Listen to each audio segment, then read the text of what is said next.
श्रीमद् सद्गुरु सरकार की, लाडली लाल की।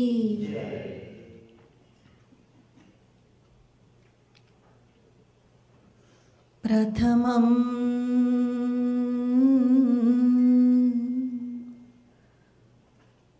सद्गुरुं वन्दे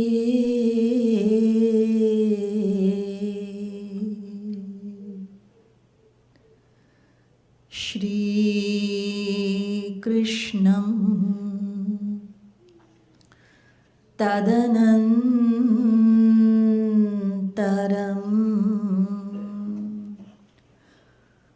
गुरु पापात्मना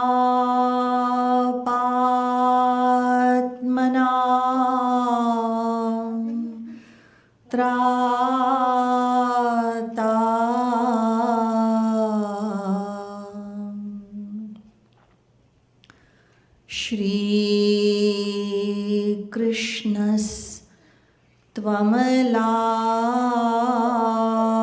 श्रीकृष्णस्त्वमलात्मना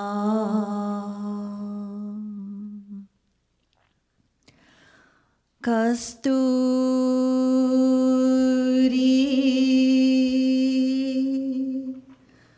तिलकं ललाटपटले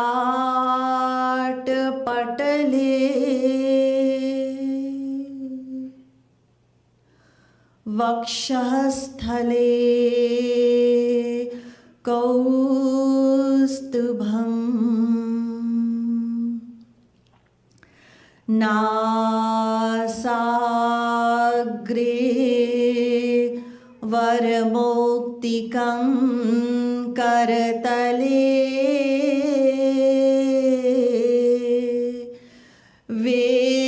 वेणुकरे कङ्कणं सर्वाङ्गे हरिचन्दनं सुललितं कण्ठे च मुक्तावली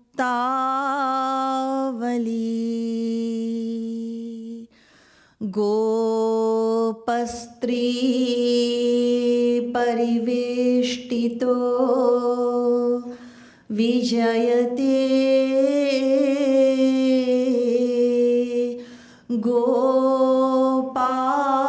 गोपाल चूडामणिः नयनं गलदश्रुधारया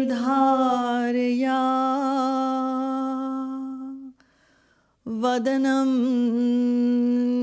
गद्गद रुद्धया गिरा पुलकैर्निचितं वपुः कदा तव नाम ग्रहणे भविष्यति यो ब्रह्माणं विदधाति पूर्वं यो वै वेदांश्च प्रहिणोति तस्मै तग्वंह देवमात्मबुद्धिप्रकाशम् मुमुक्षुर्वै शरणमहं प्रपद्ये।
Dear devotees of Sri Maharaj Ji, respected viewers, Radhe Radhe to you all.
Shri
Ramana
Vrindaban Bihari Lal ki.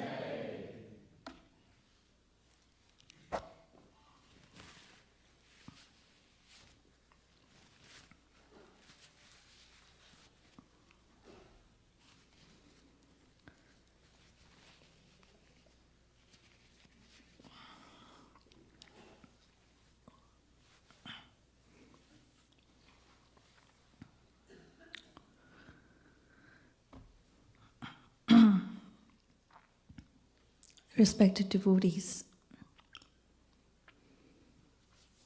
I want to say so much, but I only have 40 minutes.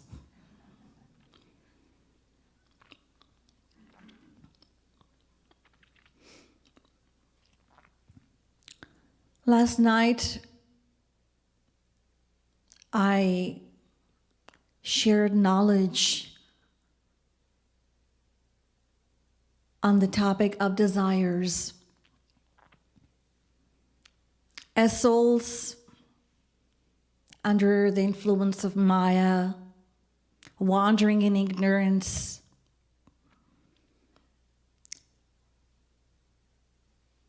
we have a core desire, inner desire, desire for God's love, desire for perfect happiness. As I had mentioned the other day, that it is innate within every individual to expect, to aspire for nothing short of perfection. It is our very nature. So the scriptures, they tell us, they describe what is the nature of God's love, what is the nature of divine love. Yo vai bhuma tat sukham, Chandogya Upanishad. That God's love, perfect happiness, it is immeasurable, it is infinite, it is unlimited, it is ever increasing, everlasting. It's divine. This is what the scriptures tell us. And over the course of unlimited lifetimes, in our journey to seek that inner fulfillment, we explored unlimited, innumerable possibilities to seek that, to achieve it, to get to experience just even a drop of it.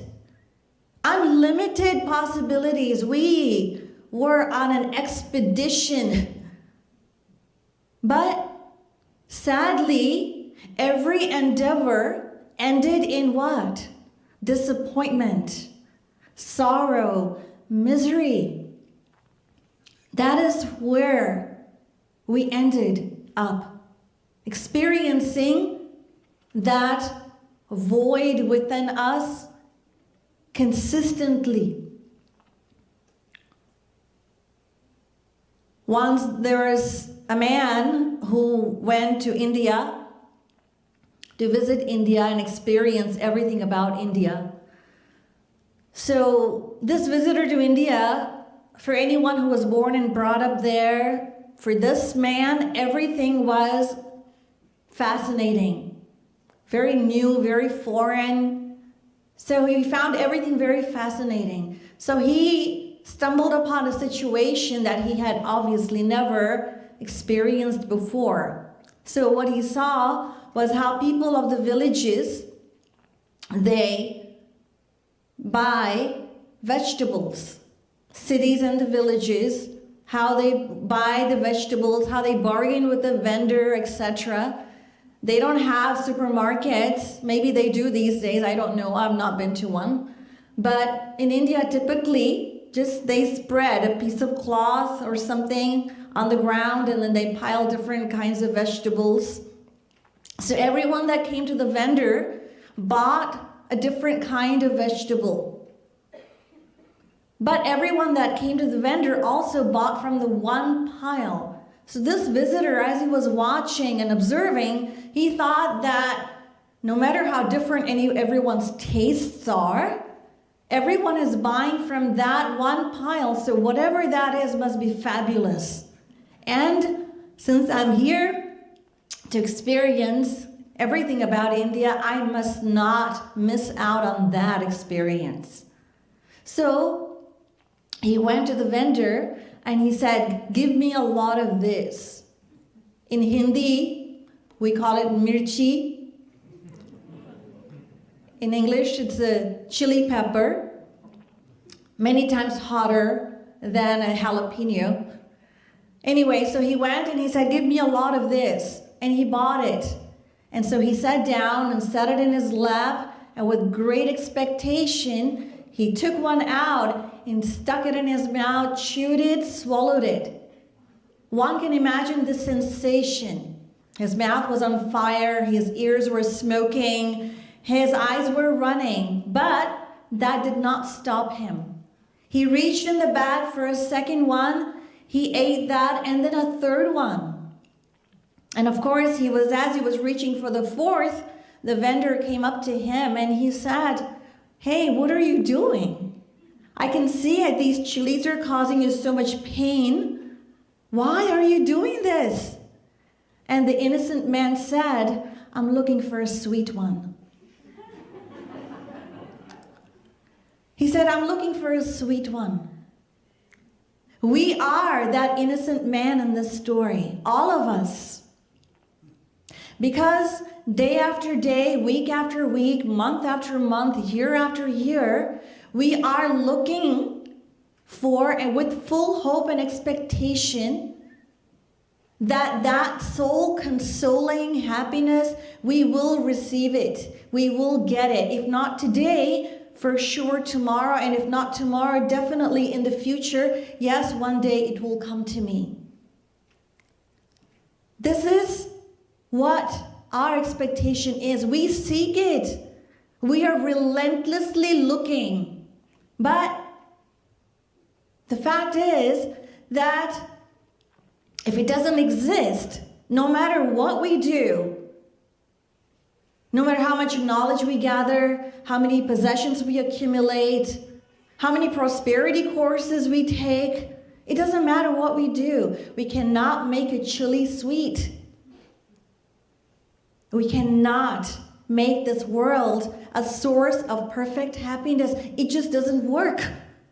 It's not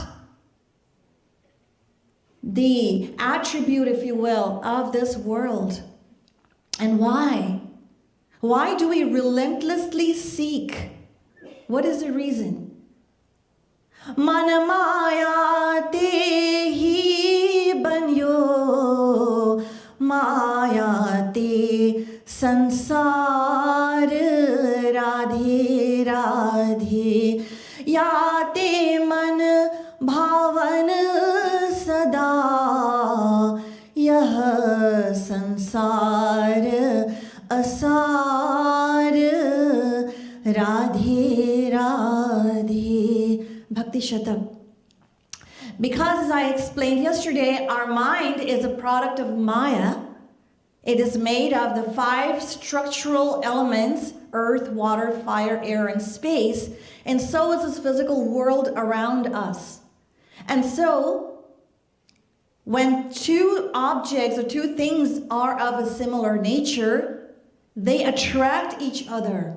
And therefore, the mind, it naturally gravitates toward the world. As I mentioned yesterday, the mind is a loyal servant of the soul, and so it offers material objects to the divine soul.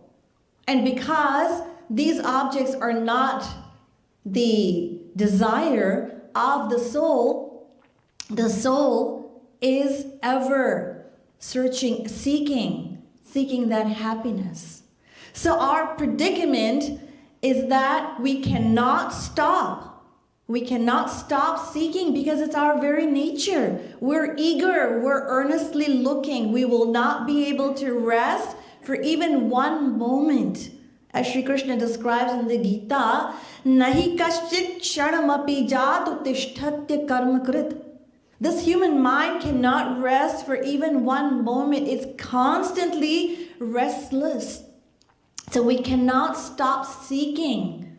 And if we continue in our ignorance to seek that outside of us in the world, then inevitably what will happen? That mental anguish and the frustration and the anxiety and the tension and the depression and all of that with no hope of fulfillment will continue. It will perpetuate. It will only get worse. That is what will happen. That is what will happen. So, what is the recourse? What is the recourse? So the scriptures tell us that we have been endowed with a great gift. Hari ki kripa te kabhu Govind Radhe nar tanu mile vayu hi na gavade. So with the grace of God, we have received this human life. Human life. But even beyond this human life, even beyond that, is that with this human life, we have received 2 extremely rarely attainable blessings. And what are they? They are hunger for God, godly inclination, and saintly association. That is what we have received.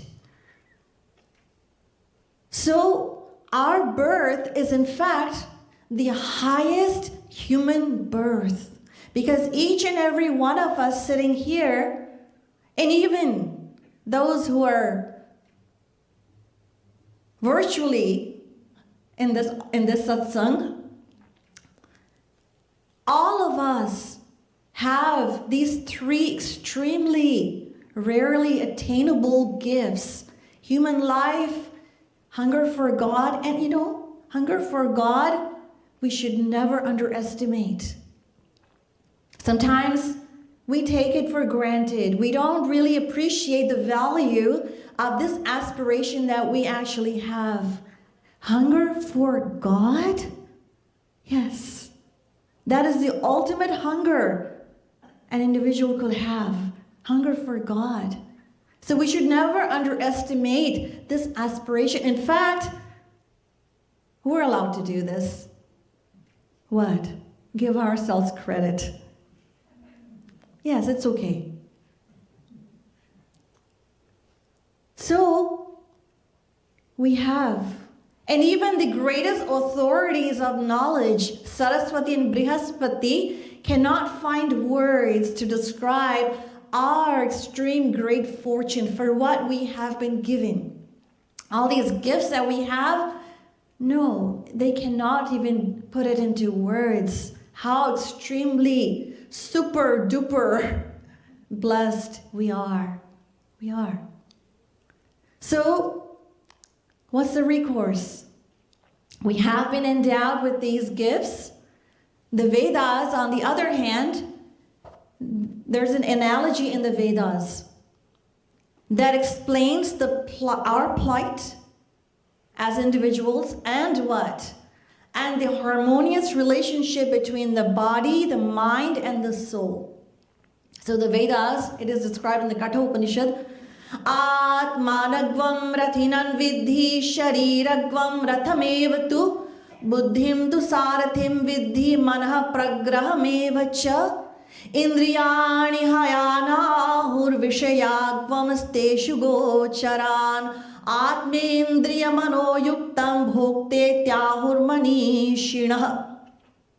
So the Vedas, they tell us that know the self, the soul, as to be the master of the chariot. The body is the chariot. The intellect is the charioteer.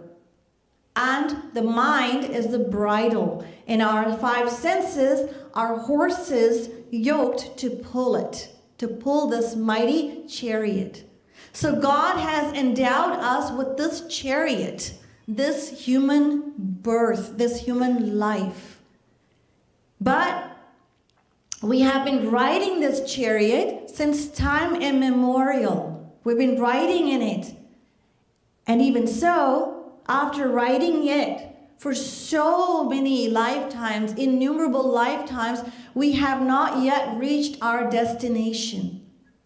So God has given us this chariot so that we can turn around and set our course correct. That is why we have been given this chariot.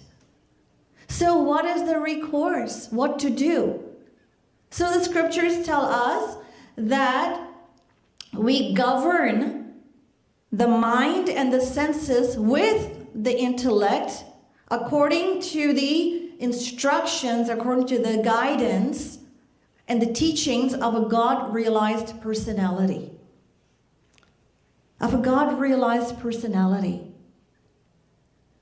So even though we blame the mind for our plight, for our pitiable situation in this world, but the mind is not at fault. The fault really lies with the charioteer, the intellect. Suppose somebody's driving a car and their car ends up in a ditch. Now, no one in their right mind is going to blame or fault the steering wheel. No, the steering wheel is not at fault. It's the driver. It's the driver. In the same way, the bridle or the mind, which is the bridle, is at the mercy of the charioteer, the intellect. So the fault really lies with the intellect, not with the mind. The Vedas explain, I'm going to go into a little bit of philosophy here, not much. The Vedas explain Indriya indriyebhyah parahyartha arthebhyascha param manah manasastu para buddhir buddhiratma mahan parah mahatah param avyaktam avyaktat purushah parah purushan param kinchit sa kashtha sa para gatihi. So the Vedas explain that the objects of our sense organs are in fact more subtle than our sense organs. Subtler than the objects of the senses is the mind. Beyond the mind is the intellect. Beyond the intellect is the soul. Beyond the soul is Maya, and beyond Maya is God. So, the mind is in fact at the mercy of the intellect. So it is governed by the intellect. So the mind, we hear this mind all the time, but this mind has two facets. One, the desiring mind is the mind, and the discriminating mind is the intellect. The intellect. That is the philosophy. This is the science. So the mind is not at fault. It is the intellect. So then what happens? So then we're drunk on the wine of desires, don't know our direction. So what happens? Then we need guidance. We need guidance, right? So who is going to guide our chariot? Well, our chariot will be guided by a divine personality, a saint. A saint. So what happens? We submit, we surrender. So that process of surrendering, accepting, submitting to a God-realized personality and humbly seeking His blessings and His guidance to set our course straight, that process is known as surrender or bhakti or sadhana. That is what it is. So then, what will happen? Once we surrender to that God-realized personality, then we will be running. We will be reversing our direction. So we've been running in the wrong direction. We've been headed in the wrong direction. Then we will be running, reversing. In other words, setting it, correcting it, setting our course straight is what I'm trying to say. And then with the guidance of that, just as in the world, when we're learning how to drive, we have an instructor, right? Next to us in the car as we're driving, and the instructor, the teacher, he gives us directions on how to drive. So the saint or our guru will teach us how to and which way in the direction that we have to go toward the goal of our ultimate divine goal, God realization, divine love realization. That is what a saint will do. And that is what surrender is. So that genuine God-realized personality is essentially God walking into our life, taking us by our hand and walking us to God, guiding us, navigating us. This chariot, this human birth, the body that we have. So Sri Maharaji has done that for us, and He is doing it for us. He has already done the hard work. Sri Maharaji has already done the hard work. Yes, He has churned the scriptures, brought that knowledge to us. And so He has revealed the quintessence of Vedic philosophy. That is what Sri Maharaji has done for us. We don't have to study the scriptures, wreck our head, trying to understand, trying to comprehend. We don't have to, because yato vacho nivartante aprapya manasasaha. Divine subject is beyond human comprehension. It is beyond human intellect. We cannot comprehend it on our own strength. So our guru does all of that for us.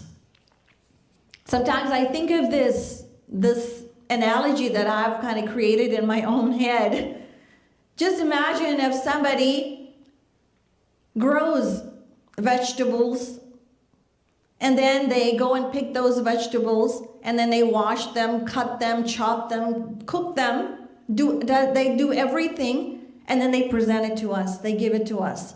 And what do we have to do? All we have to do is eat it. That's it. Everything's been done for us. We didn't have to go farm it. We didn't have to harvest it. We didn't have to do anything. So all we have to do is relish the fruits, the sweet fruits of Sri Maharaj's hard work. That is all we have to do. That's all.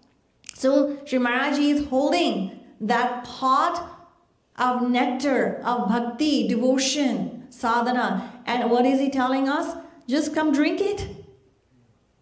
That's all we have to do. That's it.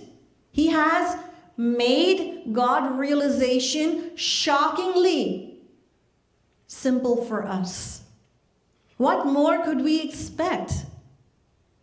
He has brought Radha Krishna to us. In fact, Sri Maharaj tells us that we all who are aspiring for God's love, in fact, have already become God realized. We have God realization. But what is lacking? Our own faith. Our own faith. That is what's lacking. So, what do we have to do? We have to cultivate it. We have to nurture it. That is what we have to do. Faith. And how would we do it? How do we cultivate that faith? By practicing sadhana. By practicing sadhana, by practicing devotion. Sri Maharaj advocates the process of God realization, divine love realization, in 3 essential steps. 3 essential forms of sadhana Sri Maharaj advocates. Tasmad bharata sarvatma bhagavanishvaro hari Shrotavya kirtitavyasya smaratavyascha bhayam. Tasmat sarvatmana rajan hari sarvatra sarvada Shrotavya kirtitavyasya smaratavyo bhagavanam. So, Shukdev ji told King Parikshit that if you wish to reach your ultimate goal, then follow these 3 steps. Knowledge, chanting of the divine names and attributes and pastimes of the Lord, and loving remembrance. Shravan, Kirtan, and Smaran. So Shravan Bhakti, knowledge, is absolutely essential. It sets the foundation of our journey to God. Knowledge is most important. That's why Sri Maharaj always reminds us, Siddhant Bolya Chitte na kar alas. We should not be lazy in hearing and listening to divine knowledge. Because when we have firm knowledge, then what happens? Firm knowledge appears as faith. And that faith, depending on the intensity of that faith, we develop love, affinity for God. So if there is love, means we have pakka knowledge. And if there is no love, then dhila knowledge. Means our knowledge is fickle. It is unstable. If we don't feel love. So knowledge is important.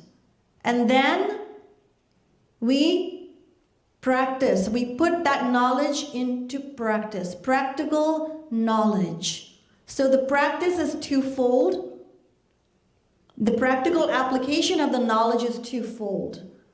And what is it? It is Kirtan Bhakti and Smaran Bhakti. So Kirtan Bhakti is Bahiranga Sadhana. Bahirang means external form of devotional practice. Why? Because we vocally, verbally chant the divine names and the attributes and the leelas of Sri Radha Krishna.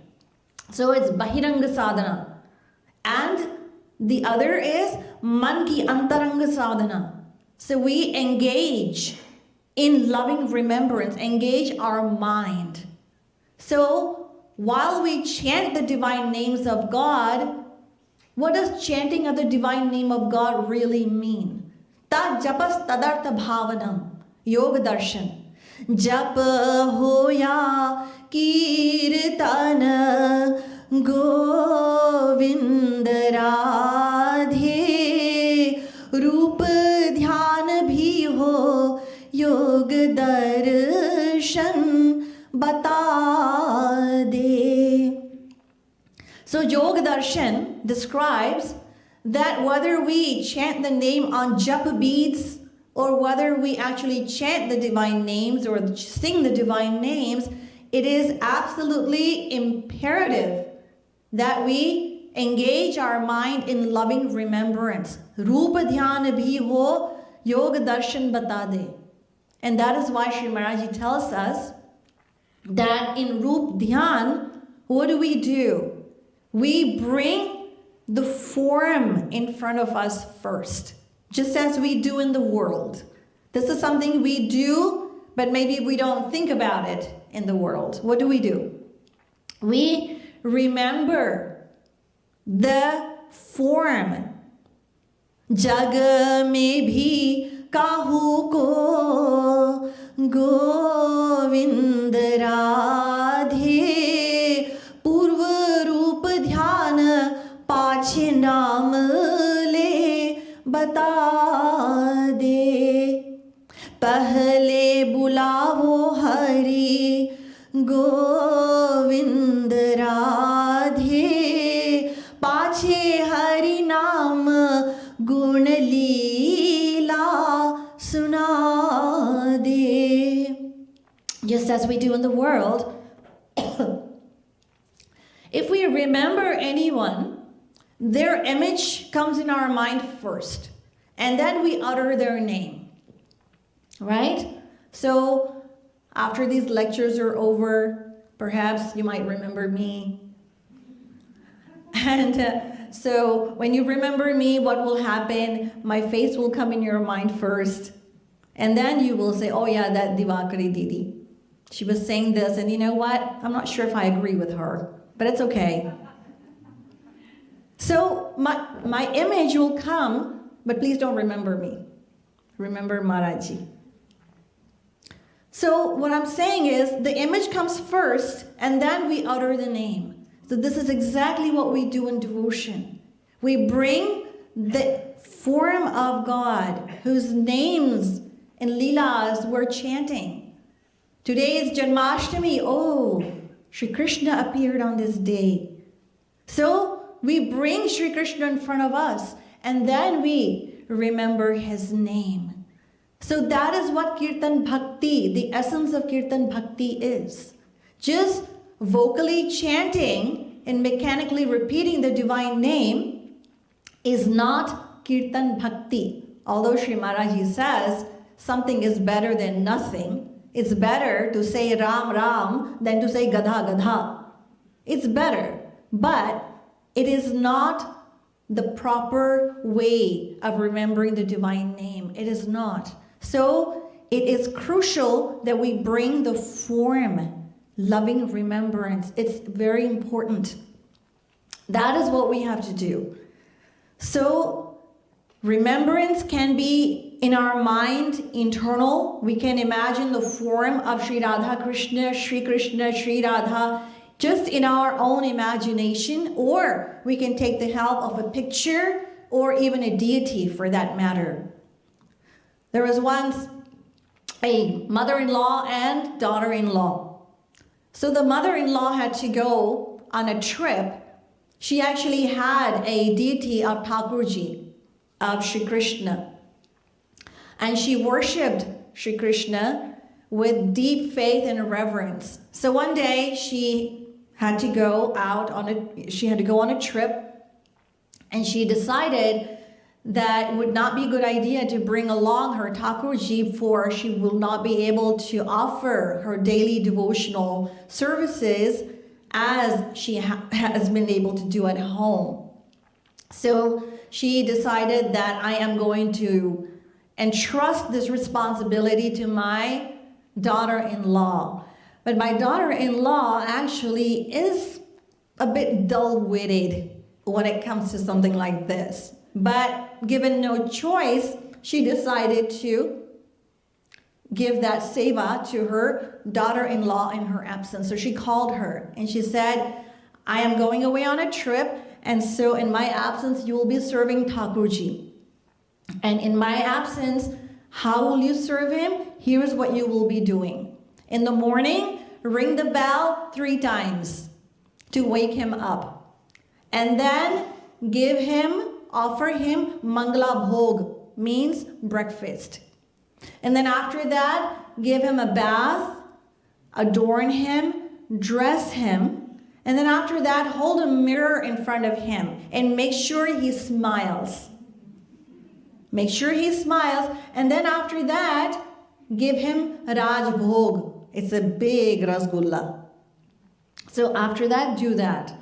So she gave her these instructions and then she left. So the daughter-in-law, with great care and attention, she carried out the seva to Thakurji. So she rang the bell and then gave him breakfast and bath and then adorned him, dressed him, and then held the mirror in front of him. But to her dismay, she did not see him smile. So she thought, she got confused and perplexed, and she thought that perhaps like she made a mistake while performing the seva. So what did she do? She repeated that seva. And so she gave him bath and adorned him and dressed him and then held the mirror again, but in vain. In this way, she repeated 12 cycles. So as she was preparing to go another round, Thakurji thought, oh dear, if I do not smile, then that means that she's going to keep giving me a bath the entire day. This is what she's going to do. So this time when she held the mirror, then Sri Krishna revealed his soft, loving, spellbinding smile. That's what he did. Now this became a matter of daily practice. Every day he would smile, so much so that every time she went into the altar room, he would start smiling. He would start smiling. Isn't that so cute? So he would just start smiling. So anyway, after so many days, the mother-in-law came and she ran to the altar room and she said to Thakurji, oh Thakurji, I am back now. Please forgive me and pardon me if my daughter-in-law made any mistakes like while performing service for you. But now that I'm back, I'll take care of you. So Thakurji said, Maya, everything that you do is really good. I have absolutely no objection whatsoever.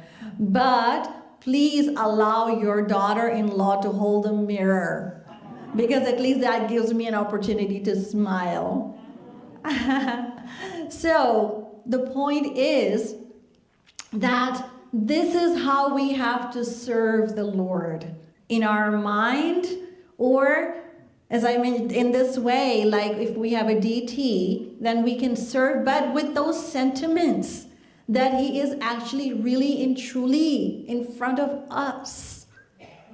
Because the goal is to develop a very intimate, personal relationship with God. That is our goal. That is what we want to do. Because at present, our faith is feeble. It is fragile. It is not solid. So what do we have to do? Practice sadhana in this way. Now, this is not something that we have not heard before, right? We've already heard this. We hear this from Sri Maharaj. In fact, during the Atma Nirikshan, we hear this philosophy from Sri Maharaj about Rup Dhyan and practicing devotion, practicing sadhana. Yes, this is not something that we haven't heard before. We hear this all the time. But there's one secret that I want to reveal tonight.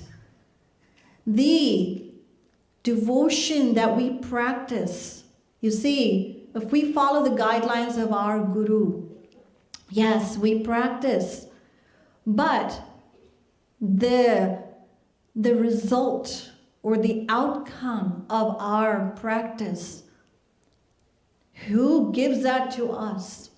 Where does that come from? The outcome of our sadhana is at the mercy of our Guru. So the result or the outcome in the form of affinity, in the form of bhakti, in the form of yearning, in the form of longing, in the form of tears. It directly corresponds to the degree of our dedication and submission and bhakti to our divine guide.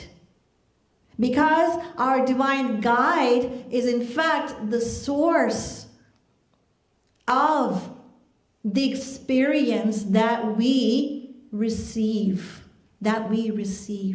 And that is why I was mentioning earlier that understanding is most important. So how much value do we realize of this divine guidance that we have in our life? How valuable it is to us? How much do we treasure and cherish this opportunity, this privilege that we have? That is really what it comes down to. Yes, that is what we have to remember. So we have to practice sadhana in this way.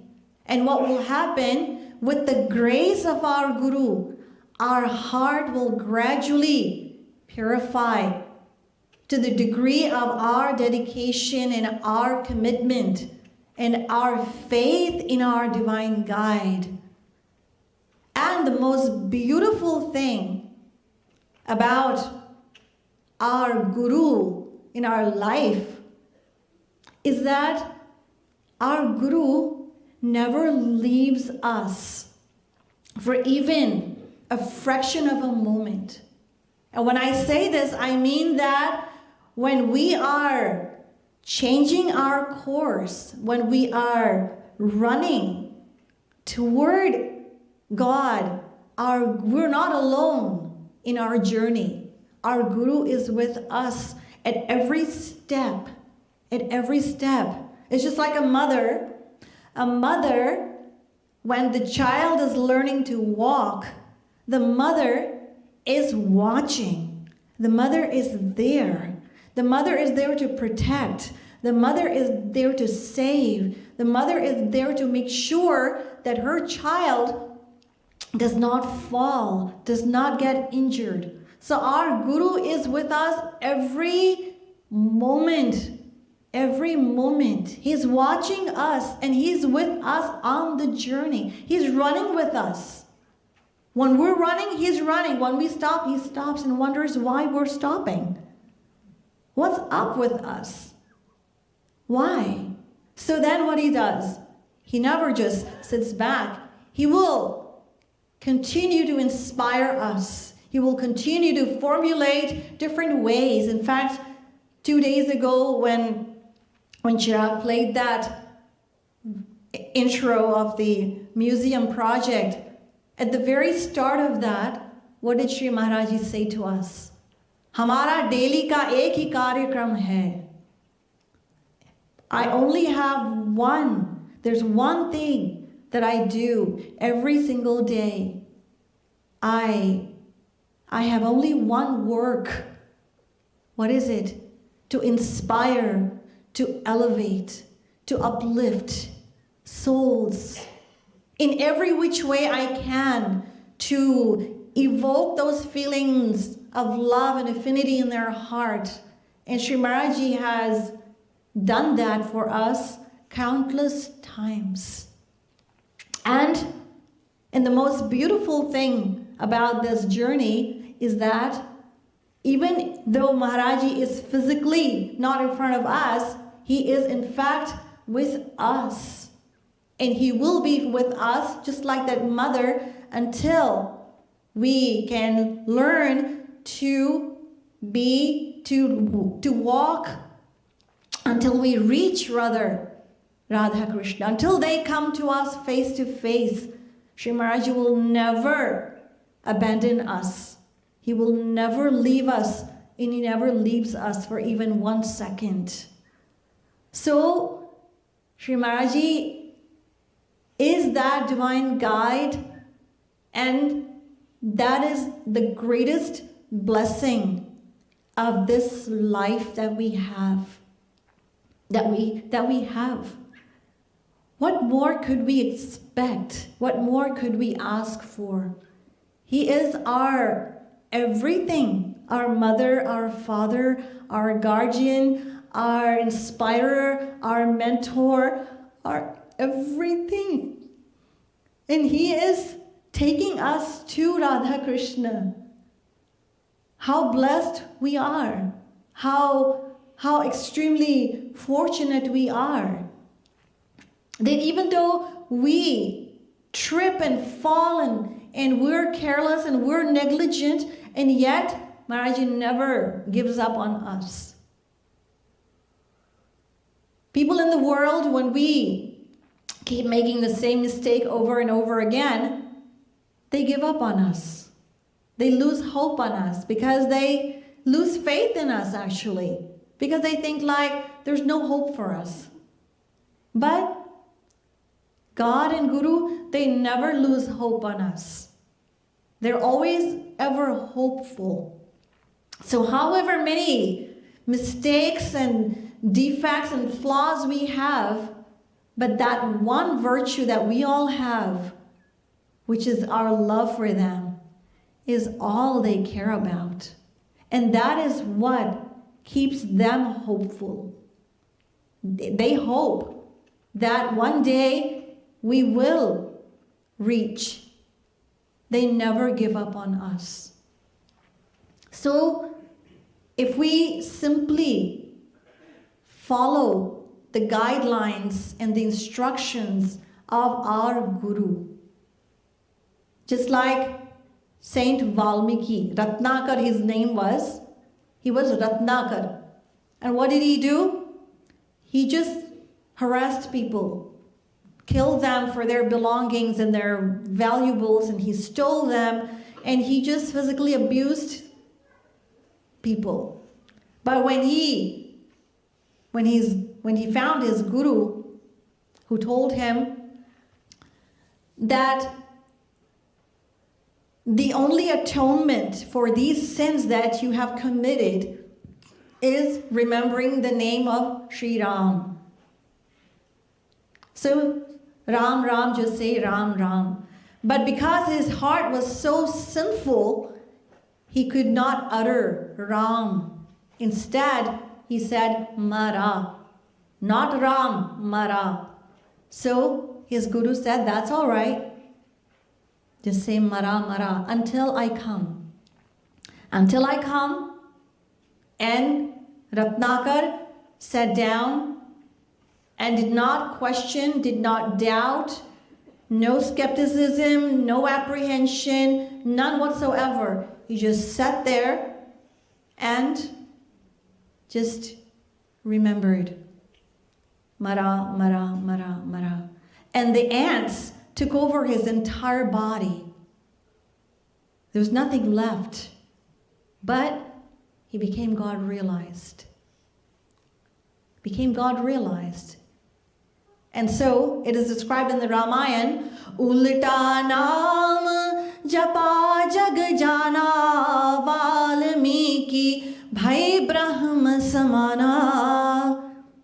That he became Brahmarshi, he became a saint, just chanting the name Mara, Mara, Mara. But do you think that Mara, Mara, Mara is what God and God realized? Absolutely not. That is the perception. But what brought him to God realization was the fact that he followed sincerely, wholeheartedly, faithfully the agya of his Guru. He did not deviate, not even a trace. He did not deviate. He followed and he did not give up. His Guru said, until I come. And he did not let go. He continued in his sadhana. So following the instructions of our Guru is the key, is secret. It's the greatest secret of our spiritual life, is when we follow Maharaji's agya, then God realization is inevitable. because Maharaji is guiding us. Maharaji is our divine guide.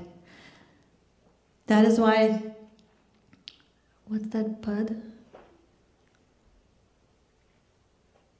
ऐसो है रखवार हमारो, ऐसो है रखवार हमारो, जैसो है नहीं सकल विश्व महा को समरथ सरकार हमारो,